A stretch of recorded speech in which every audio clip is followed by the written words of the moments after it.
ಓಂ ವಕ್ರತುಂಡ ಮಹಾಕಾಯ ಸೂರ್ಯಕೋಟಿ ಸಮಪ್ರಭ ನಿರ್ವಿಘ್ನಂ ಕುರು ಮೇ ದೇವ ಸರ್ವ ಕಾರ್ಯೇಷು ಸರ್ವದಾ.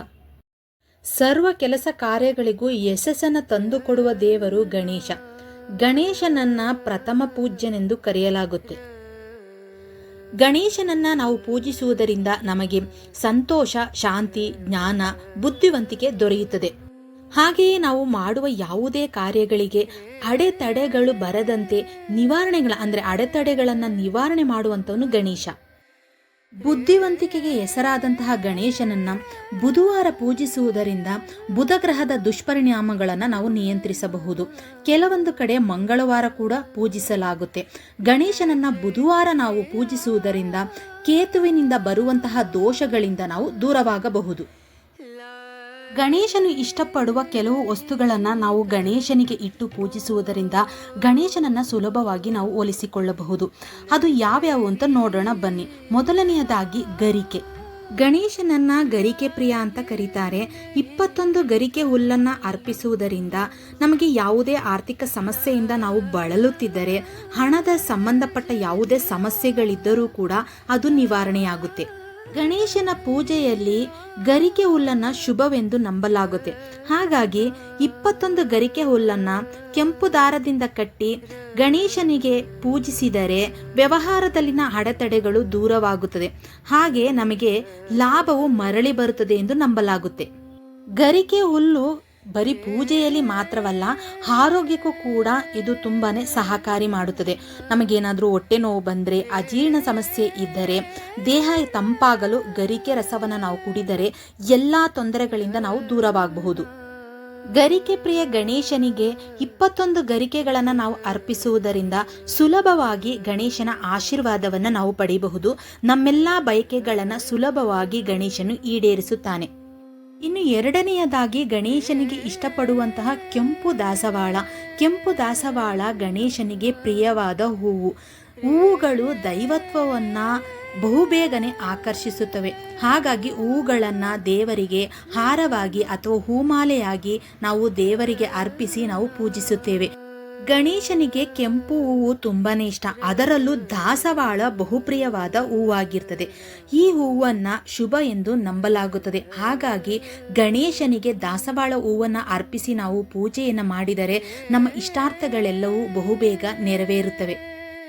ಇನ್ನು ಮೂರನೆಯದು ಬಾಳೆಹಣ್ಣು. ಗಣೇಶನಿಗೆ ತುಂಬ ಇಷ್ಟಪಡುವ ಹಣ್ಣು ಬಾಳೆಹಣ್ಣು.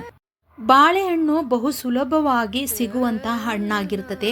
ಗಣೇಶನು ಹಣ್ಣುಗಳಲ್ಲಿ ಅತ್ಯಂತ ಇಷ್ಟಪಡುವ ಹಣ್ಣು ಬಾಳೆಹಣ್ಣಾಗಿರ್ತದೆ. ಗಣೇಶನ ತಲೆ ಆನೆಯಾಗಿರುವುದರಿಂದ ತುಂಬ ಇಷ್ಟಪಡುವ ಹಣ್ಣು ಬಾಳೆಹಣ್ಣಾಗಿರ್ತದೆ.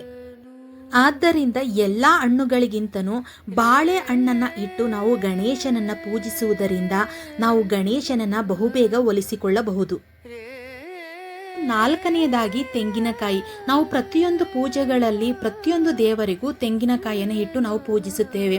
ಅದರಲ್ಲೂ ಗಣೇಶನಿಗೆ ತೆಂಗಿನಕಾಯಿ ಅಂದ್ರೇ ತುಂಬಾನೇ ಇಷ್ಟ. ತೆಂಗಿನಕಾಯಿಯನ್ನು ಇಟ್ಟು ನಾವು ಪೂಜಿಸುವುದರಿಂದ ನಮ್ಮ ಇಷ್ಟಾರ್ಥಗಳೆಲ್ಲವೂ ಬಹುಬೇಗ ಈಡೇರ್ತವೆ.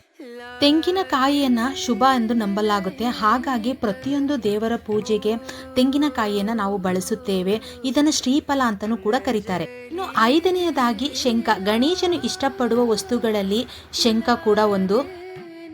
ಸಾಮಾನ್ಯವಾಗಿ ನಾವು ಹೆಚ್ಚಿನ ಗಣೇಶನ ಫೋಟೋದಲ್ಲಿ ಅಥವಾ ಪ್ರತಿಮೆಯಲ್ಲಿ, ವಿಗ್ರಹದಲ್ಲಿ ಗಣೇಶನು ಶಂಖವನ್ನು ಹಿಡಿದಿರುವುದನ್ನು ನಾವು ನೋಡಿರ್ತೇವೆ.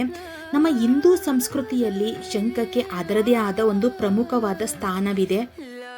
ಧಾರ್ಮಿಕ ಮಹತ್ವವನ್ನು ಹೊಂದಿರುವಂತಹ ಈ ಶಂಖದ ಶಬ್ದವು ಗಣೇಶನನ್ನು ಸಂತೋಷಗೊಳಿಸುತ್ತದಂತೆ. ಹಾಗೆ ಗಣೇಶನಿಗೆ ಶಂಖವನ್ನು ಇಟ್ಟು ನಾವು ಪೂಜಿಸುವುದರಿಂದ ಅಥವಾ ಶಂಖವನ್ನು ಊದಿದಾಗ ಗಣೇಶನ ಪೂಜೆ ಪರಿಪೂರ್ಣವಾಗುತ್ತದೆ ಎಂದು ಹೇಳಲಾಗುತ್ತೆ. ಆರನೆಯದಾಗಿ ಗಣೇಶನು ಇಷ್ಟಪಡುವ ವಸ್ತುಗಳಲ್ಲಿ ಕೆಂಪು ಕುಂಕುಮ. ಗಣೇಶನಿಗೆ ಇಷ್ಟಪಡುವ ಬಣ್ಣಗಳಲ್ಲಿ ಕೆಂಪು ಬಣ್ಣ ತುಂಬಾನೇ ಇಷ್ಟ. ಅದರಲ್ಲೂ ಕೆಂಪು ಕುಂಕುಮ, ಸಿಂಧೂರ ಗಣೇಶನಿಗೆ ಪ್ರಿಯವಾದ ವಸ್ತು ಆಗಿರ್ತದೆ. ಗಣೇಶನ ಪೂಜೆಯಲ್ಲಿ ಸಿಂಧೂರವನ್ನು ಇಟ್ಟು ಸಿಂಧೂರವನ್ನು ಅರ್ಪಿಸುವ ಮೂಲಕ ನಾವು ಪೂಜೆಯನ್ನು ಸಲ್ಲಿಸಬೇಕಾಗುತ್ತದೆ.